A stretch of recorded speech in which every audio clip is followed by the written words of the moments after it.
Krishnamraju VVR NDA national democratic alliance ఇది Bharatiya Janata party ఏర్పాటు చేసిన ఒక కూటమి.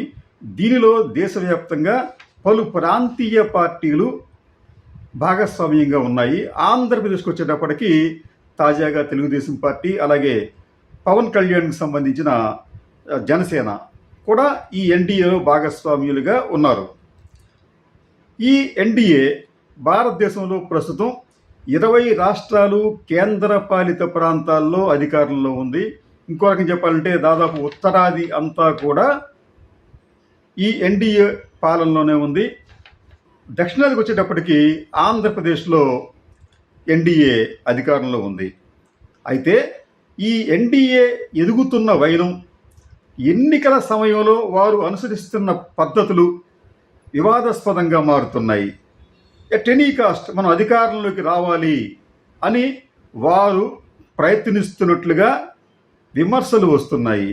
ఒకప్పుడు హిందూ వాదాన్ని బాగా ప్రచారం చేసి హిందువులను రెచ్చగొట్టి ముస్లిమ్స్కి వ్యతిరేకంగా ఉత్తరాదిలో అధికారాన్ని హస్తగతం చేసుకున్నారు అన్న ఆరోపణలను ఎన్డీఏ ఎదుర్కొంది. ఇప్పుడు ఆ ఫేజ్ నుంచి, ఆ దశ నుంచి మారుతూ రూపాంతరం చెందుతూ ఇప్పుడు ఏ రాష్ట్రానికి ఆ రాష్ట్రంలో అధికారంలో రావడానికి కొత్త కొత్త వ్యూహాలను ఈ ఎన్డీఏ అనుసరిస్తోంది. దీనికి తాజా ఉదాహరణ బీహార్. బీహార్లో జరిగిన అసెంబ్లీ ఎన్నికల్లో మొత్తం 243 స్థానాలకు గాను 202 స్థానాల్లో ఎన్డీఏ గెలిచింది. ఇది అనూహ్యమైన మెజారిటీ. అయితే ఈ ఎన్నికలకు ముందు జరిగిన ప్రీ పోల్ సర్వేలు కానీ, ఎగ్జిట్ పోల్ సర్వేలు కానీ ఎక్కడా కూడా ఎన్డీఏకు ఇంత పెద్ద మెజారిటీ వస్తుందని చెప్పి ఎవరూ చెప్పలేదు. ఈవెన్ భారతీయ జనతా పార్టీకి అనుకూలంగా ఉండే జాతీయ మీడియా కూడా ఇంత మెజారిటీని ఊహించలేదు. మరి ఎలా వచ్చింది ఇంత మెజారిటీ అనేది ఒక చర్చనీయ అంశం. అయితే ఈ ఎన్నికల్లో ఓటర్లను బాగా ప్రభావితం చేసిన అంశం ఏమిటంటే, ఎన్నికలకు ముందు ఈ నితీష్ కుమార్ ప్రభుత్వం రాష్ట్రంలోని దాదాపు 21.25 కోట్ల మంది మహిళలకు 1.25 కోట్ల మంది మహిళలకు ఒక్కొక్కరికి 10,000 రూపాయల చొప్పున నగదు బదిలీ చేసింది. బహుశా ఇంత పెద్ద మొత్తంలో భారతదేశంలో మరే రాష్ట్రము ఎన్నికలకు ముందు బదిలీ చేయలేదు.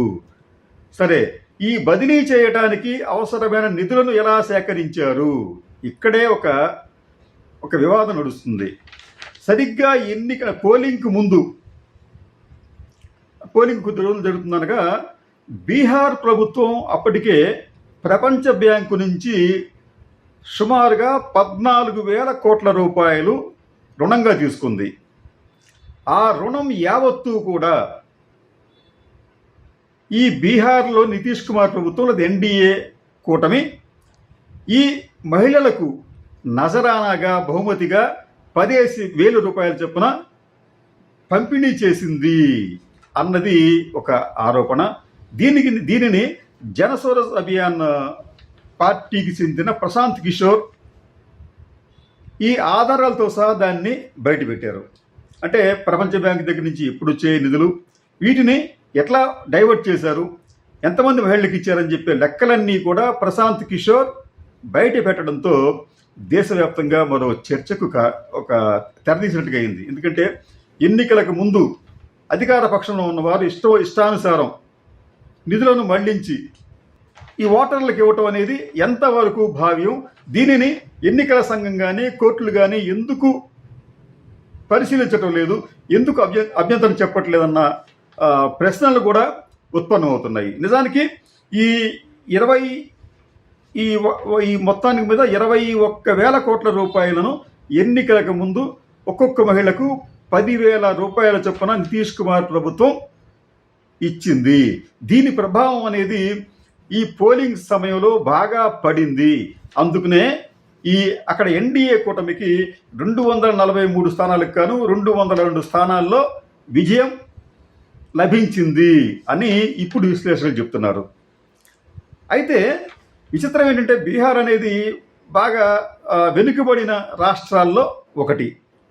ఈ రాష్ట్రానికి దాదాపుగా 4.06 లక్షల కోట్ల రూపాయల అప్పులు ఉన్నాయి.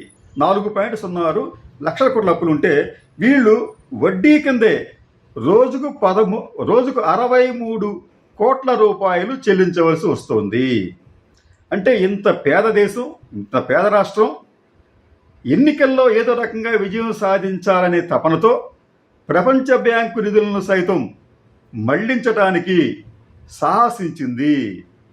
అలాగే ఆర్థిక భారం పడుతున్నప్పటికీ కూడా లెక్క చేయకుండా ఈ ఖజానా నుంచి దాదాపు 21,000 కోట్ల రూపాయలు ఎన్నికలకు ముందు అక్కడి మహిళలకు పంచారు. అంటే ఇది ఎంత ఆలోచించాల్సిన విషయం మనందరూ కూడా. ఇటువంటి విషయాలకు సంబంధించి ప్రధానంగా ఆంధ్రప్రదేశ్లో జగన్మోహన్ రెడ్డి కూడా ఆలోచించాలి. ఎన్డీఏ పాలిత రాష్ట్రాల్లో ఎన్నికల సమయంలో వారు అనుసరిస్తున్న వైఖరి ఏమిటి, వారి విజయానికి కారణం ఏమిటి, ఆ ఎన్డీఏలో ఉన్న కూటమిలో ఉన్న పార్టీల పరిస్థితి ఏమిటనేది ప్రధానంగా జగన్మోహన్ రెడ్డి అలాగే వైసీపీలోని పెద్దలు కూలంకుషంగా అధ్యయనం చేయాలి. లేకపోతే రాబోయే ఎన్నికల్లో అంటే 2 ఏళ్లకు 3 ఏళ్లకు వచ్చే ఎన్నికల్లో ఈ ఎన్డీఏ కూటమిని తట్టుకోవటం అనేది జగన్మోహన్ రెడ్డి వంటి వ్యక్తికి కానీ వైసీపీ వంటి పార్టీకి కానీ, అంటే మేము ఒంటరిగా పోటీ చేస్తామని చెప్పుకుంటున్న వీరికి సాధ్యమయ్యే పనిగా కనిపించటం లేదు. ఎందుకంటే జగన్మోహన్ రెడ్డి ముక్కుసూటిగా, నిర్మోహమాటంగా, నిజాయితీగా ఉండే వ్యక్తిగా కనిపిస్తున్నాడు ఆయన. నేను ఒంటరిగానే పోటీ చేస్తానని చెప్పి అంటున్నాడు ఆయన. రెండోది, ఈ మధ్య జరిగిన అరాచకాల్లో ఈ 17-18 నెలల్లో వైసీపీ నాయకులు, వారి సానుభూతి పరులు, మద్దతుదారుల మీద జరిగిన దాడులతో వారిలో చాలామంది నైతికంగా, ఒక రకంగా చెప్పాలంటే నైతికంగా వాళ్ళు బలహీనపడ్డారు. మళ్ళీ వీళ్ళందరినీ కూడగట్టడం ఒకటి, ఎన్నికలకు వీళ్ళందరినీ సమాయత్తం చేయడం ఒకటి కూడా వైసీపీకి ముందున్న పెద్ద సవాల్. జగన్మోహన్ రెడ్డి గారు ఏమనుకుంటారంటే, నేను మళ్ళీ పాదయాత్ర చేస్తే సముద్రంలాగా జనం నా వెంట వస్తారు, వీళ్ళందరూ అంటే ఇటువంటి శక్తులు అంటే ఎన్డీఏలో ఉన్న శక్తులన్నీ కూడా కొట్టుకుపోతాయి అని ఆయన ఇప్పుడు ప్రస్తుతం అభిప్రాయపడుతున్నట్టుగా తెలుస్తోంది. కానీ జనం ఆయన పాదయాత్రలకు లేదా సమావేశాలకు అసంఖ్యాకంగా వస్తున్నప్పటికీ కూడా పోలింగ్ సమయంలో వారిని ప్రభావితం చేయగలిగే శక్తియుక్తులు, కుయుక్తులు, వనరులు ఈ ఎన్డీఏ పక్షాలకు ఉంది.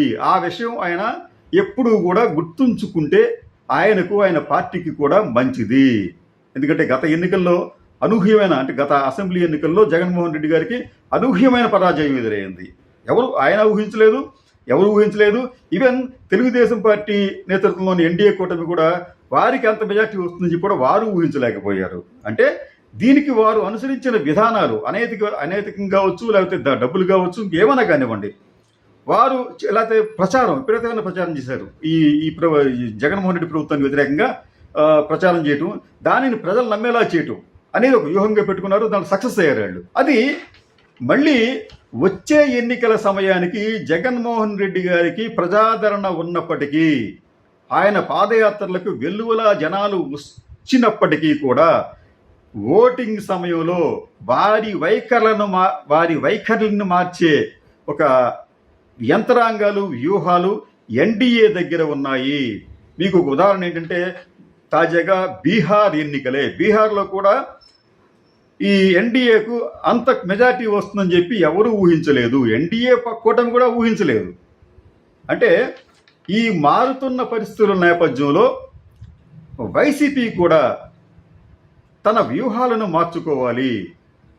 నిజానికి ఒక లోపం ఏంటంటే, జగన్మోహన్ రెడ్డి గారు గత ఎన్నికల ముందు భారతీయ జనతా పార్టీతో జతకట్టి ఉంటే ఈ రోజున ఆ కూటమి ఓడిపోయినప్పటికీ కూడా ఆ కేడర్ మీద ఇంత అణచివేతలు ఉండేవి కాదు. ఎందుకంటే కేంద్రంలో ఉండేది మోడీ ప్రభుత్వం కాబట్టి ఇక్కడున్న చంద్రబాబు నాయుడు గారి భయంతో కాస్త జాగ్రత్తగా ఉండేవాడు. అయితే జగన్మోహన్ రెడ్డి గారు వైఖరి ఏమిటంటే, నేను భారతీయ జనతా పార్టీతో పొత్తు పెట్టుకుంటే ముస్లింలు దూరం అవుతారని చెప్పి ఆయన భావన, ఆయన భయం కూడా. కానీ ఈ భయంలో ఏవైనా హేతుకత ఉందా? ఎందుకంటే భారతీయ జనతా పార్టీతో తెలుగుదేశం పార్టీ, జనసేన పొత్తు పెట్టుకున్నప్పటికీ ముస్లిమ్స్ కూడా దాన్ని సపోర్ట్ చేశారు, అఖండ మెజార్టీ ఇచ్చారు. కాబట్టి ఏంటంటే ముస్లిం ఫ్యాక్టర్ను చూసి భారతీయ జనతా పార్టీని దూరం చేసుకోవడం అనేది ఒక పొరపాటుగా భావించాలేమో. అటువంటి పొరపాటును మళ్ళీ ఆయన చేయటానికి కూడా ఆస్కారం లేదు. ఎందుకంటే ఈ రోజున ఈ ముగ్గురి బంధం, అంటే జనసేన, టీడీపీ, బీజేపీల బంధం చాలా బలంగా తయారైంది. వారిని విడదీయటం అనేది అసాధ్యం. కాబట్టి ఇటువంటి పరిస్థితుల నేపథ్యంలో ఎన్డీఏ అనేది అధికారం కోసం వాళ్ళు అనుసరిస్తున్న విధానాలు ఊహించని విధంగా ఉంటున్నాయి. కాబట్టి జగన్మోహన్ రెడ్డి గారు కూడా తన వైఖరిని, వ్యూహాలను ఖచ్చితంగా ఆయన రచించుకోవాలి. దీనికోసం ఆయన వీలైతే పార్టీలోని సీనియర్లు, కొంతమంది మేధావులతో ఒక బృందాలుగా, కమిటీలుగా ఏర్పాటు చేసి వారితో నిరంతరం చర్చిస్తూ ఎప్పటికప్పుడు తాజా పరిస్థితులను అంచనా వేస్తూ నిర్ణయాలు తీసుకోగలిగితేనే వైసీపీకి మేలు కలుగుతోంది. లేకపోతే ఈ ఎన్డీఏ వెల్లువలో జగన్ గారి పాదయాత్ర వెల్లువ బహుశా సరిపోకపోవచ్చు. నమస్తే.